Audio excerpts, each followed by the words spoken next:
Looks like we have about 5 people on the call, and it's time to get started. I'm Ashley Warren, and I'm part of the Hughes Capital marketing team. I have a few quick housekeeping items to address before I pass the baton to Greg. I'm going to disable the chat box, and from here on out, we'll just be using the Q&A box that you see down at the bottom. Greg is going to do a short 10-minute presentation on how to earn predictable returns in an unpredictable economy and how to make sure your investments are recession resistant. Afterwards, we'll open it up for some live Q&A. At that point, please put any questions you have in the Q&A box you see at the bottom of your screen.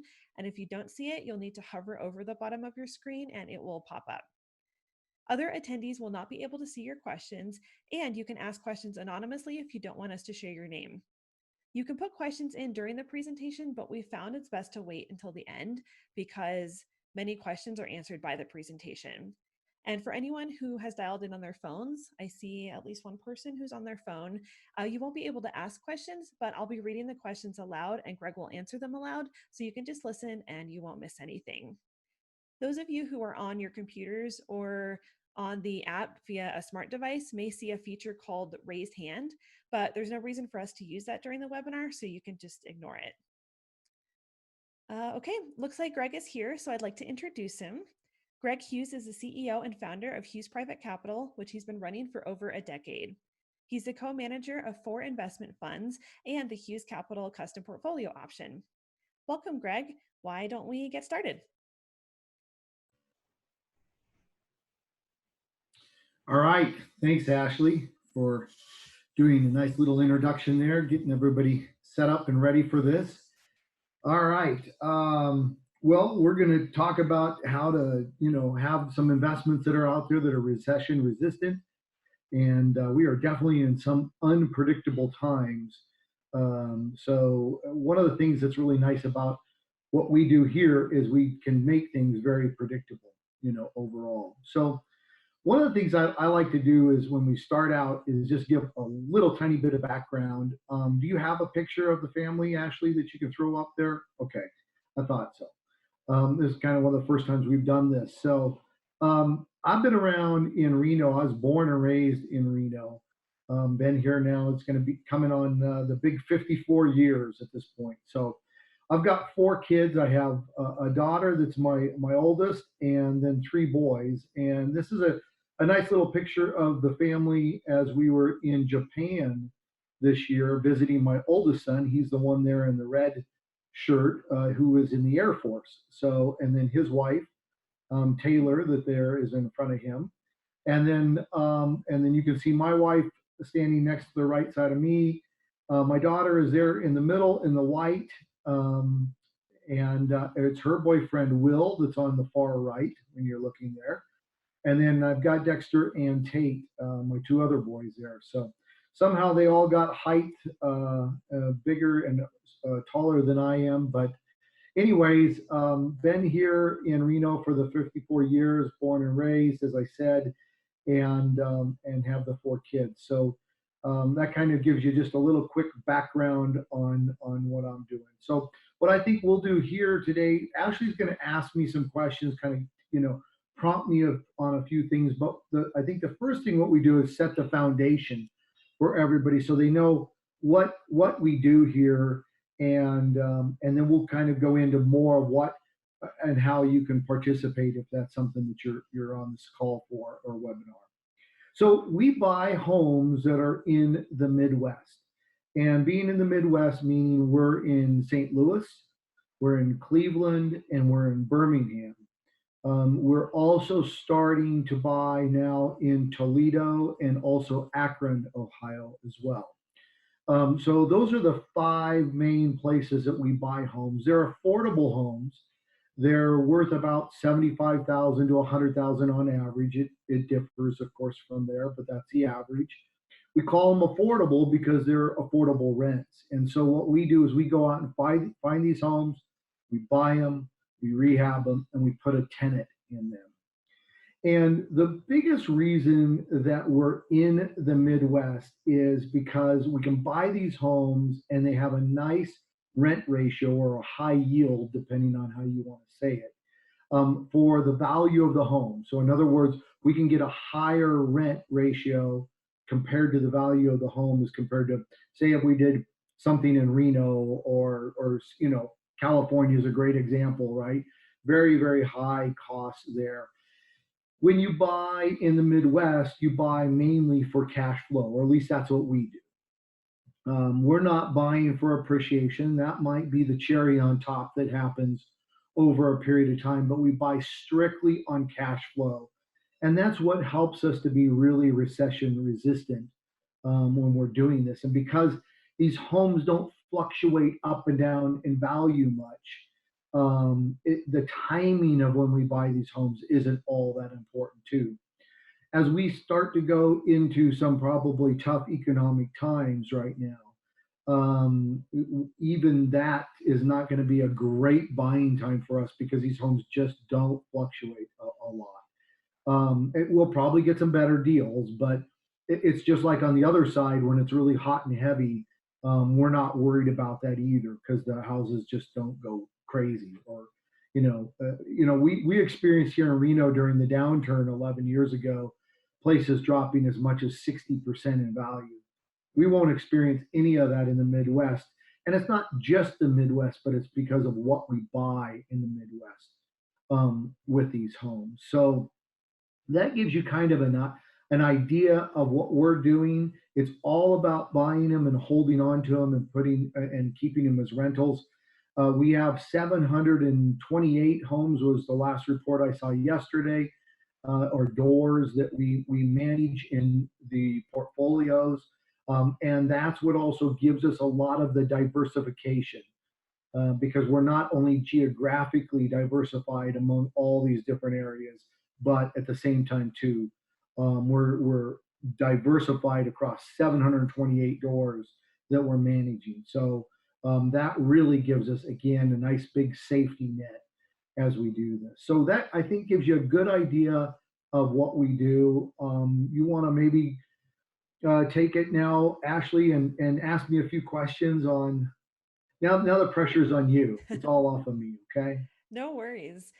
So Hughes Capital offers more than one option for recession-resistant investing. Can you give us an overview of those two options and where they differ or where they share similarities? Sure, sure. So what we do is like you said, we have basically two different ways there. So the first part is we run an investment fund. The name of the fund is called Guardian. You'll see it in a lot of our materials is called the buy and hold fund. That's a way that if you want to put some dollars in and invest with us, you put money into the fund, and whatever your investment is, it's the pro rata amount of what that represents in there. So let's just make it easy. Let's just say you put the money in and you represent, it represents 1%. Well, then you now get 1% of everything that happens within that fund. So the net profits at each and every month, you get the net profits from that. At the end of the year, you'll get depreciation on the homes. That will come across for you on that. So right now, the fund itself is producing about 8.5% return.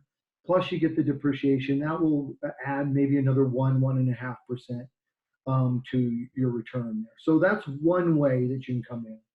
The other way is what we call either a custom portfolio. We'll build a custom portfolio for you.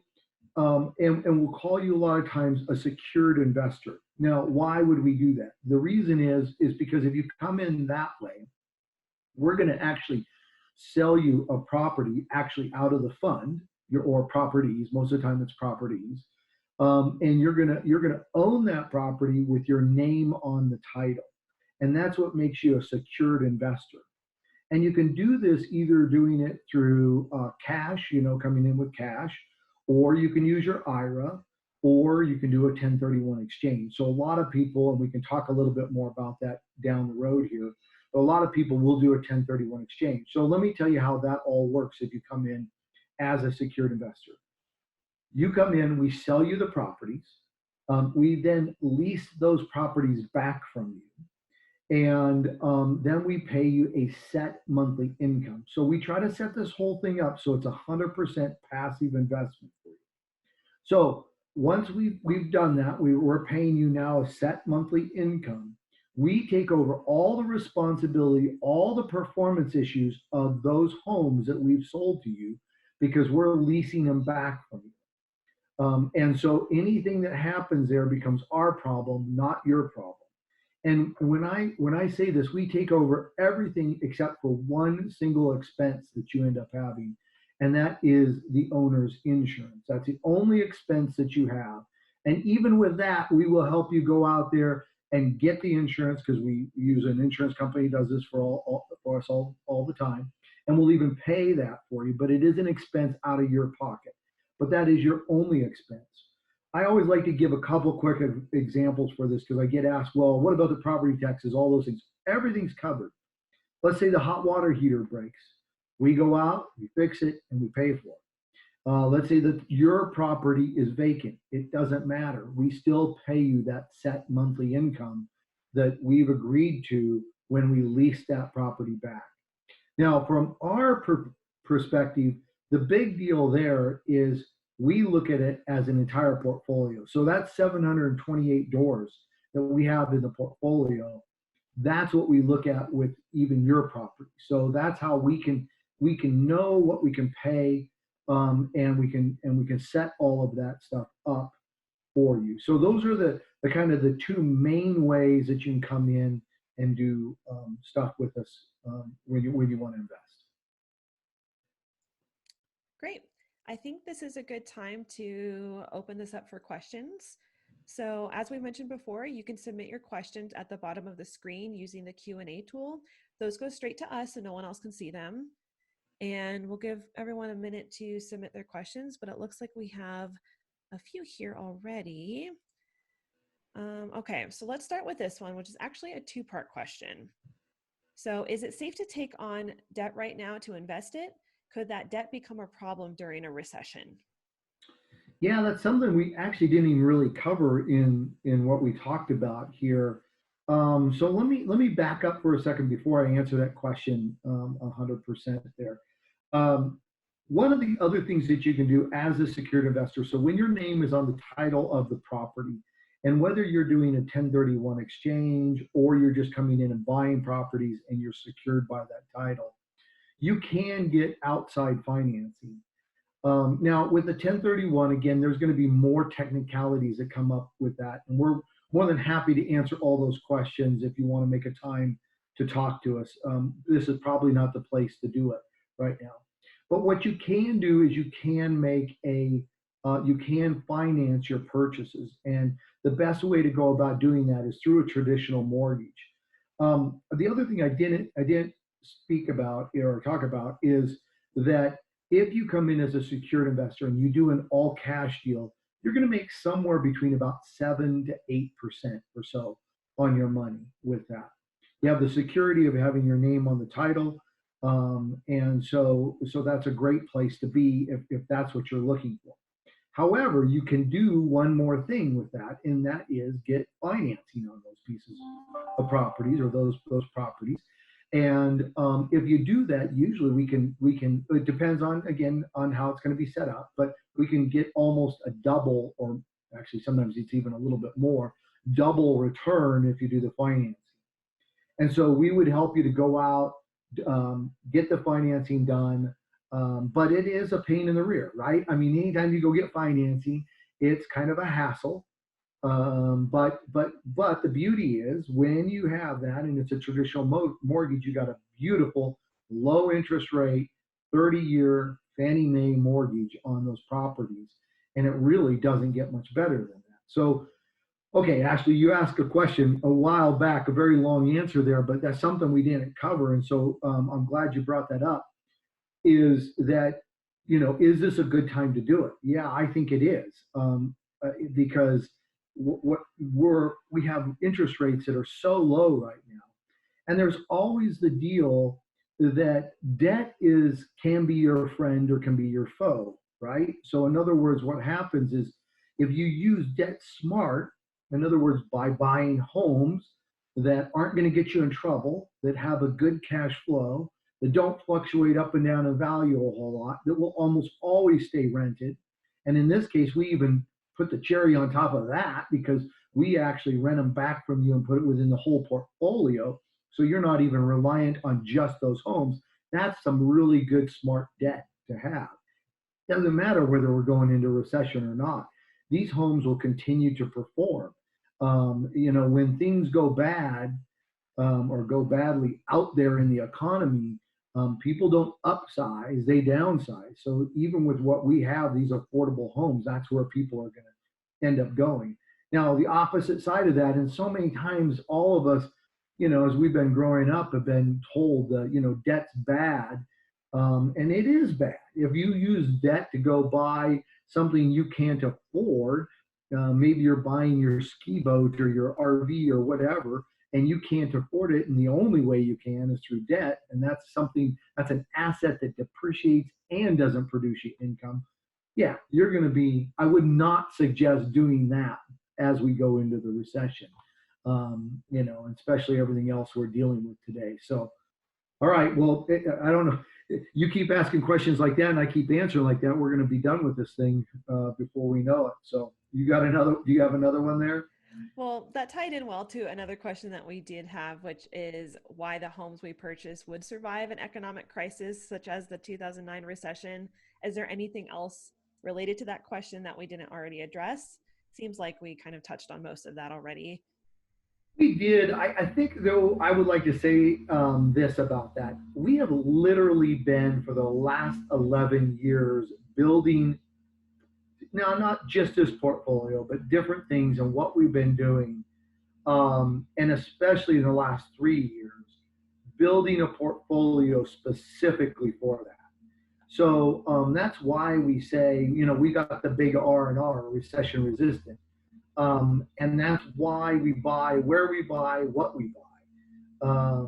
And then on top of that, because we geographically diversify and we own all those properties, or we manage all those properties, that's what we're doing with this whole thing to make it so that we are in a really good position. It's kind of funny, people would always say, what are the things that can go wrong? And so sometimes we would use, well, let's just say the asteroid hits the earth, right? I mean, because you try to kind of come up with the things that can go wrong.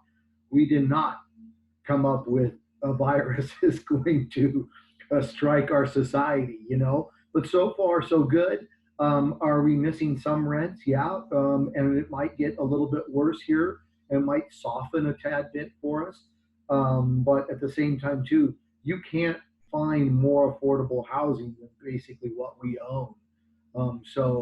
We're set up very well for what we're experiencing right now and what we could experience here into the future. All right, we have another question here from Bill. What is the term you lease for a secured property, and can you terminate the lease? And there's a second part to this. Could the investor end up owning an unwanted house in the Midwest? Okay, so what is the term of the lease? So we make it so that it's perpetual. And then that kind of rolls right into the second question: can you terminate it? Yes, you can terminate the lease with us. So I think the lease you can terminate within a 90 day. It's either 30 days or 90 days. Doesn't really matter. And I'm going to say it doesn't matter because you would not want to go into this investment thinking you're going to have to do that. That is sort of a safety valve for you, okay? Because really, the fact is, probably most people don't want to own 5 houses in the Midwest somewhere, wherever they live, type of a deal. This is not about being an active investor. This is all about being a passive investor. And the way we've set it up is exactly for that. So, but yes, if you wake up one morning and you decide you can't stand us anymore and you want to take your properties, you can take your properties and and start getting them managed by a third party property manager or whatever you want to do from that perspective. That's another thing that I didn't mention earlier is that in the Midwest, so we're based in Reno, Nevada. We have about 35 employees that are based here in Reno. But in the Midwest, we have another about 15 to 20 employees that are based there that are our employees. They're on our team and they're real estate property brokerages that we own. We have property managers, we have construction managers. They all work for us, and that really makes a difference because we're not using third party vendors that are out there. What was the third part of that? And what about owning? So would you just repeat that one more time for me? Sure. And Thank actually, you. Bill asked a follow-up question too. Okay. So the second part of the question was, could the investor end up owning an unwanted house in the Midwest? And he was questioning if you can terminate the lease, not the investor or investment. Yeah, the lease. So that is what I was talking about. You could terminate the lease. Yeah, you can. Again, your name's on the title of these properties. You own the property. You can terminate the lease, and we'll stop. And we will. It's your house. You can take it. You can go do what you want to do with it. Is that, I think, what the question was from that perspective, right? Okay, so now, could you end up owning a house in the Midwest that's unwanted? Well, Bill, maybe you could, maybe you couldn't. I don't, the whole idea behind this is that it gives you the security. So let's go down the really bad path, okay? Something happens with the fund implodes some crazy way, something happens, and you're a secured investor, you have your name on the title, you own that piece of property. At that point, you're going to end up owning that property in the Midwest. Is that unwanted? Well, if something bad happened in the fund and you were in the fund, I guess you prefer to own that property because at least now it's probably rented up. You can probably just find a third party property manager and do that. And if you want to turn around and sell it, you can sell it. So yeah, that's sort of a, again, none of us expect that to happen. Being a secured investor with us gives you that little extra bit of security. I don't expect that the fund's going to ever implode because it's not built to even, it's not speculative. It's all about the cash flow. It gives us very consistent returns. So hopefully that's answering your question. Yeah, and I will clarify. I think I misunderstood this. Apologies, Bill. But he asked if Hughes can terminate their lease. We can, and this is kind of an interesting question too. I have to smile when I say this stuff. It would never be something that we would do, except when we need to fire you. If you're a big problem and we can't stand dealing with you, then we have the right to fire or terminate the lease with you and say good luck. I never experienced that. I don't ever expect to experience that, but we do have the right to do that, and it would certainly never be our intentions to do that as well. All right. I think we have a few more questions. You touched on this a little bit, but can you expand on who manages the properties and how I guess our team is set up for that? Yeah, so we're set up very well. I mean, we had to hit the economies of scale when we started to build this, and that was around 300 doors. And that's when, at that point, we switched from using third party property managers, which were an absolute nightmare. I mean, probably most people that are on this call today have experienced that. And being a landlord, you think they're just going to handle everything, and they just never do. So we knew we had to hit that economies of scale, and we did. And that was in towards the end part of 2018. And we put all of our own people on the ground. And since then, we continue to build and build and build from that. We're buying about 50 doors a month right now. So we're continuing to do that, and we'll continue to build this into the thousands of homes over a period of time. And as we do that, it really actually, from our perspective, actually gets better because we can hire better people. We can hire, and not to say that we have bad people now, that sort of sounded that way, but making sure we have our own people, and it makes it's night or day. I think that that's truly one of the biggest pieces of our success because prior to having our own people managing them it was just really really tough. All right, here's a more general question, but how does Hughes Private Capital make our money? Good question because yeah, it's important that everybody understands that. So the way we do this is we buy all the properties outside of our fund. And so what we do is we buy them, we rehab them, we put a tenant in them, and then we sell it to the fund. And that's where we make our money. We get a spread from what we bought it for. So the better we can buy it and put it together, then we sell it to the fund. And we base all of that on what we call a rental matrix. And so anytime we're looking at a home, it has to meet all of our criteria. So we have to know that we can buy it for a certain price, that we can rehab it for a certain price, and that then we can sell it to the fund, and that the fund can make a good and reasonable return on it. And that's the way that we go about doing that. And that's where we make the majority of our money. We do get a property management fee, but it's kind of a minor part of the whole deal. So I just want to say that we got another message from Bill, and he said, "Sorry for the confusion," which I will take credit for because I had misread your comments. And he said he wouldn't be excited to be a Midwest distant owner landlord. So that's where his questions were coming from. yeah, no, nobody would. I mean, I would never. If you think that that's where this is going to go, then it's not what you want, right? It would never be our intention to have that happen. So yeah, yeah. Nobody wants to. Again, it's the same thing that we dealt with, right? Nobody wants to have five houses 1,500 miles away. Is it doable? Yeah, it's doable, but it's not what you'd probably want to shoot for. So, and that would never be the intention of where we would ever want to go. So, we're not planning on failing. Always a good thing to That's a good state. plan, right? Yes. Right. So we have a few other questions. These are more technical questions on investing, but one is how quickly does an investor get paid after putting their money in? Well, so it depends which one you do. So for the most part, like 1031s and becoming a secured investor and buying the properties, you're going to get paid actually rent, right? You're literally getting a lease payment because we're leasing the property back.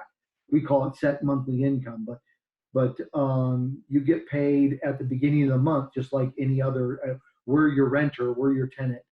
We're going to sublease it. It's already subleased, but it starts at the beginning of the month. So just how long does it take to close on the properties? Usually that's about a 6 to 8 weeks span. Again, depending on what you're doing. If you're in the fund itself, you come in and you get a pro rata amount. You get a 6.5% interest rate. It's an interest rate basically for the first month. So you get paid from the day one, and then when you hit the first full month, you start to make your net profit on the deal. All right, I think we have time for one more question. So this one is about 1031 exchanges. So since I only have 45 days to identify properties for my 1031 exchange, how does that work with us? Well, it's super easy with us because we, like, just as we sit today, we have probably about $12 million worth of inventory sitting there waiting, ready, and can be done or used for a 1031. So, and all those properties, remember, we bought them, we rehabbed them, the tenants in them. Now they're sitting in the fund. We know exactly what we have with that. And so to identify, usually we always kind of tell everybody 2 weeks. It really could be much, much faster than that if it had to be. We do have people that sometimes push that with their 1031s. They get out to the very end and might only have a few days left before the 45 days is there, and they come to us and we can identify almost. We'll make it work and identify immediately. So that's very easy to meet. And then you have 180 days to complete the whole thing. That's never a problem whatsoever. So I would say a couple weeks to identify, and then again you're going to take it depends, but 6 to 8 weeks. Depends if you're going to go get financing or something like that. That could take a little bit longer with that. So okay. Well, I think we're nearing the end of our call. So I know we don't always get to everyone's questions, and some questions make sense to ask in a more personal setting. So in a minute, I'll put some information on the screen about how you can get in touch with us. But Greg, do you have any final thoughts that you'd like to share? I think we covered most everything. There were some good questions, and yeah, there's always more things to answer and talk about. So I'd love to meet with you guys in person if we can. If we do it through another Zoom call, we could do that, or just a phone call, whatever. We'd be happy to answer any of those other questions we didn't get to today. Okay. So, and I know you're gonna let everybody know how you can do that, right?